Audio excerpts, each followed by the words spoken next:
What's this? Poți să pui întrebarea. Bine. Deci, astăzi încep a doua serie de vloguri și prima serie de podcast din viața mea. Și de data asta o să fac un pic altfel.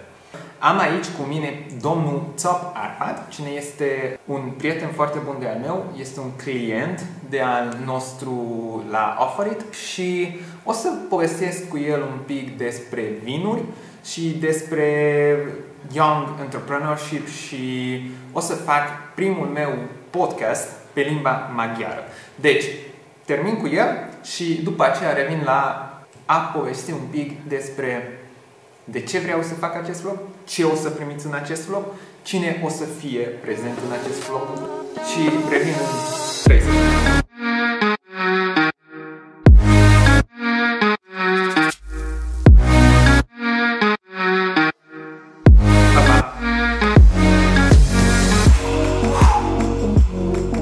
Perfect! Dacă știți limba maghiară sau dacă vrei să auzi podcastul respectiv, o să fie jos în descriere. Și atunci, acum, haideți să povestim un pic despre ce, când, de ce și cum vreau să fac aici. Deci, primul lucru, vreau să povestim despre tehnologie. Vreau să povestim despre tot ce înseamnă digital și despre soluții digitale pentru a crește afacerea, pentru a crește propria ta brand, pentru a crește vizibilitatea unei postări. Deci s-a schimbat așa de mult lumea că nu știm ce o să urmeze. Și vreau să ajut, dacă pot, sau să mă ajutați voi pe mine, că de ce nu, să share-uim ideile, să povestim despre oportunități, să vedem anul acesta totuși a fost probabil cel mai ciudat an din viața mea personală. Totuși în același timp cel mai ciudat, dar în același timp și foarte, foarte fain.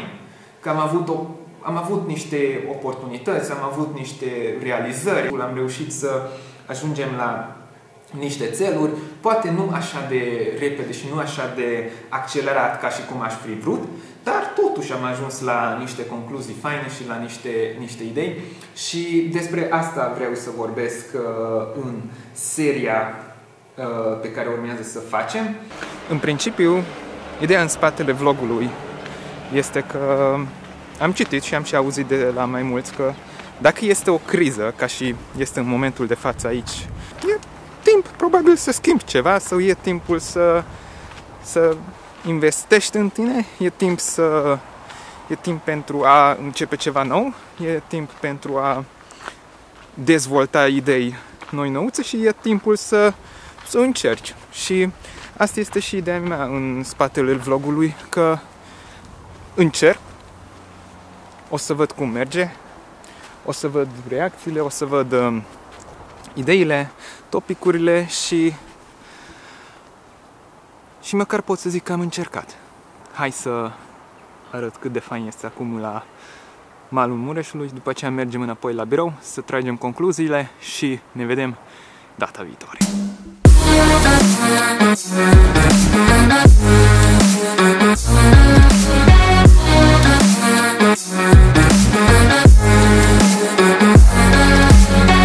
E fain pe la noi. Deci chiar este fain pe la noi.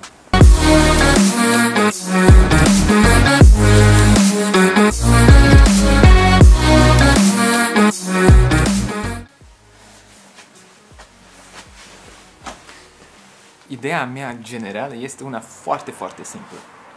Să încerc să share-uiesc cu voi informații foarte utile, informații cu care putem să facem ceva și informații cu care putem să creștem și ca vlogurile mele să aibă un început și un finish.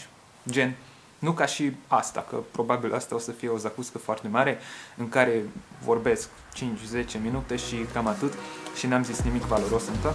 Dar asta vreau să fie doar un intro, o să încerc să fac săptămânal și da, dacă pot să primesc un thumbs up și eventual un subscribe ar fi minunat și ne vedem data viitoare. O să fie fain. Mersi.